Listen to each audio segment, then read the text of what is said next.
and there's not liquidity on a lit exchange, fundamentally the wholesalers are providing infinite liquidity at the NBBO or the inside price. So if we get an order for 1,000 shares in Reg NMS stock that no one's ever heard of, and there's 200 shares on NASDAQ in New York, we fill out 1,000 shares at that inside price. That's meaningful liquidity. 55% of the orders that we received, Bob, we provide size improvement. In a complete, as he calls it, an auction environment, who's going to provide that?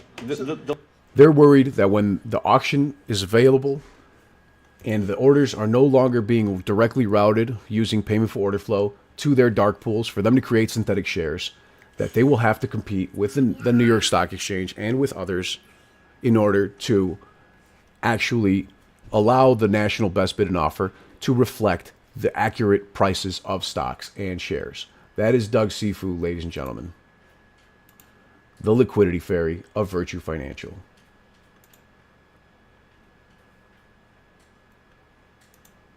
What do you got here in the 8K? Looks like AMC paid down some of its revolving credit facility. New 8K filing for AMC. This is live information that just came to me from the think tank. Thank you, ladies and gentlemen, for sending this my way. This is a brand new 8K filing for AMC that just dropped. Let's read it. This is the first time I'm getting the chance to take a look at it. As previously disclosed, AMC's $225 million senior secured revolving credit facility matures April 22nd of 2024, and the company does not intend to renew the facility. The company has entered into a new letter of credit facility in order to continue to provide letters of credit in the ordinary course of business. The senior secured revolving credit facility included a financial covenant that required compliance with a certain secured leverage ratio. That means, for those of you that are unaware, that the reason that AMC had to sell shares on the open market was to make sure that they had sufficient cash on hand to meet this facility's requirement. That's why AMC had to do a share issuance. Now that they've got nearly $1 billion in cash on hand, according to this, let's continue reading, they may not ever have to do that again. However, the requisite revolving lenders previously agreed to suspend testing of the revolver financial covenant through the testing period ending March 31st of 2024, subject to certain conditions, including a minimum liquidity requirement of $100 million. Now, as of April 19th, and in anticipation of the maturity of the facility, the company voluntarily terminated the commitments under the senior secured revolving credit facility in full and paid off any remaining obligations with respect to the senior secured revolving credit facility. Immediately from and after the revolver payoff, the revolver financial covenant and the related covenant suspension conditions are no longer in effect pursuant to the terms of the credit agreement. The termination of the senior secured revolving credit facility does not otherwise affect the terms. I believe we're looking at AMC debt restructuring occurring right now. They have paid off this revolving credit facility that forced them to maintain a minimum liquidity requirement, which is part of the reason why they had to sell several $100 million worth of shares of AMC stock. And now that they have sold the shares, they have nearly $1 billion in cash on hand, and they used some of that to pay off their revolving credit facility. This is absolutely fantastic news for AMC stock investors, in my opinion, which is great to see. Thanks so much for posting. Yeah, and there is a couple more things that prevent us from getting an AMC dividend as of yet. And those of you wondering why we're talking about AMC dividend is because when a dividend is issued, shorts have to pay for the dividend if there are shorts on a stock. That way, that means if there are billions of shares issued when only 320 million should exist, then the shorts would have to pay those dividends for all of those synthetic shares, thus costing them significantly more money, and that money wouldn't have to come out of the coffers or the money of AMC stock or the business. It would come directly from the short hedge funds, market makers, institutions, and so on. Let's see, Plown says they decided not to renew their $225 million credit line, paid off any remaining debt under it, and no longer has to follow certain rules related to that credit line. That's exactly right, my friend. Plown, very good. Don't know if that can get us dividends, as I don't know which one actually holds that covenant. There are several covenants in the 2026 debts that are still owed by AMC that prevent them from issuing a dividend. But that doesn't mean that we're not significantly closer to that being a possibility, just so you guys know.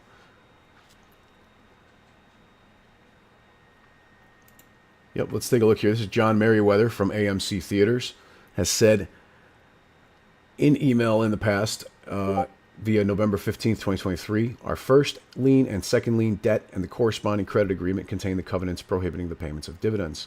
The indentures for the first lien and second lien debt and the corresponding credit agreement would need to be changed to remove the covenant that prohibits.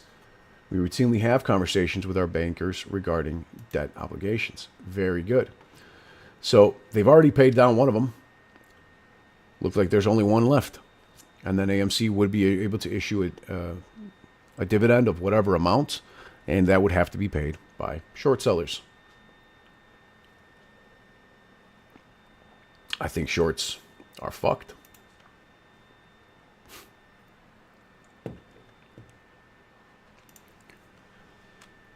Let's see. Bilbo says, if President Trump is aware of Citadel, he should also be made aware of Tim Scott's defense of payment for order flow practices during the meme stock hearings after the buy button was taken away. That's an absolute great point, my friend. Here it is, directly from the SEC. Thank you for posting this back up, Edward. I wanted to show this to you guys. Fire sale risk mitigation. The SEC and the NSCC work directly to try to prevent margin calls and fire sales from occurring. But as you guys know, they have occurred dozens and dozens of times throughout the history of the stock market.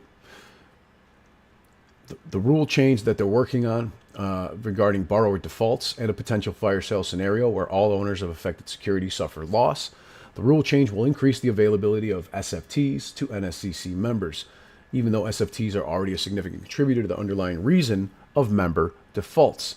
This indicates the rule change will potentially increase the level of negligent risk behavior of the NSCC members. And that's why we've seen a significant number of members actually leaving the NSCC, because they don't want to be stuck paying for it, because the clearinghouse NSCC is basically self-insured through the other members. When one has negligent risk, then the other ones have to pay for it. So they say, in the event of an NSCC member default, they will only liquidate the net positions and not the gross positions of the participant. The justification is that less positions will be closed and therefore less price impact inflicted to the affected securities, aka the ones being fire sold, aka SMCI, Nvidia, Apple, Alphabet, etc., right? Meta. NSCC and remaining members are responsible for the open portfolio positions of the defaulting member, meaning that when Archegos collapses, Credit Suisse is responsible. When UBS reacts to the losses of Credit Suisse and Archegos, then UBS is responsible. Other prime brokerages and other NSCC members will be responsible, hence the domino effect, fire sales throughout financial markets. The only reason for a fire sale as a result of liquidation of the members' positions would be directly from their actions to close the positions haphazardly. The rule not only further facilitates NSCC member negligence, but it also facilitates the negligence of the NSCC itself.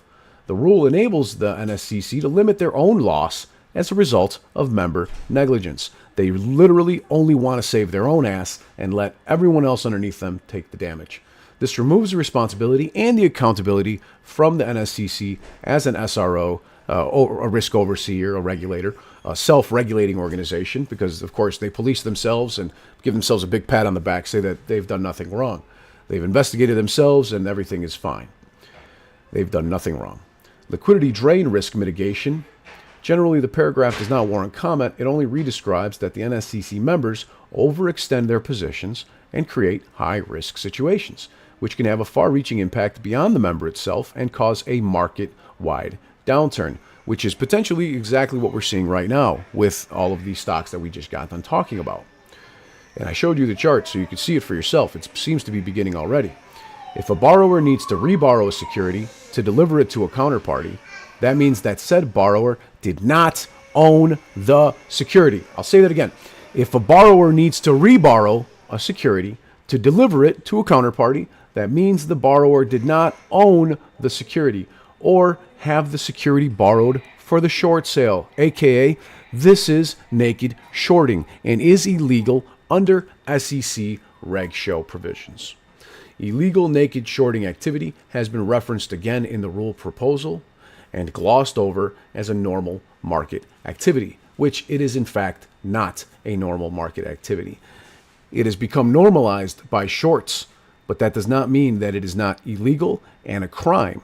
Not to mention in China and Korea, people are now losing their licenses, losing their homes, losing their ability to trade on markets, and some of them even being sentenced to death for their white-collar crimes of naked shorting and embezzlements. So, the remainder of the proposed rule change that said the SEC only provides the details of the system that they would like to implement to further perpetuate illegal, negligent, high-risk behavior of NSCC members. There is significant reason to disapprove of this rule change. The proposal itself should be replaced with a new NSCC rule change proposal as to how they will reduce the vast market risk imposed by NSCC members to possibly include considerations such as increased capital requirements, which we also just got done talking about is what the Federal Reserve is doing with Basel III. And what is happening with that? Well, banks are freaking out, as we discussed. Regional bank stocks are falling. UBS is freaking out because they're getting cash called by the Swiss government. And ISDA is posting all over Twitter to try to convince people in their favor that Basel III requirements are unfair.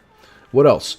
Their defaulting member portfolio unwinding procedures should be reviewed, as we saw what happened with Archegos caused the collapse of Credit Suisse, which will cause the collapse of UBS Bank eventually, and therefore leading and bleeding out into further market participants. NSCC obligations to make market participants whole from negligent member actions, etc. This is the reason why many of them are leaving, because these markets are a sham and they are being massively manipulated through the use of derivatives that are absolutely toxic and have the utmost risk of spreading to your investment accounts, your non-self-directed pension, thrift savings plan, 401k, etc., etc., and taking out a vast portion of the banking sector and the financial system. And I think it's about time that real changes are implemented to force them to stop the criminal behavior, to stop the naked shorting, to stop the operational shorting. So I could not be happier that Donald J. Trump is actually calling them out for their illegal actions. Because they're legal for a market maker to naked short a stock, and is legal for a market maker, such as Doug Sifu, as you guys heard earlier from Virtue, to sell shares he doesn't own. Ladies and gentlemen, I will leave you with that. I wish you peace and wealth. Have a great weekend. Oh, did I forget? No, I didn't forget. We're going to be filthy fucking rich.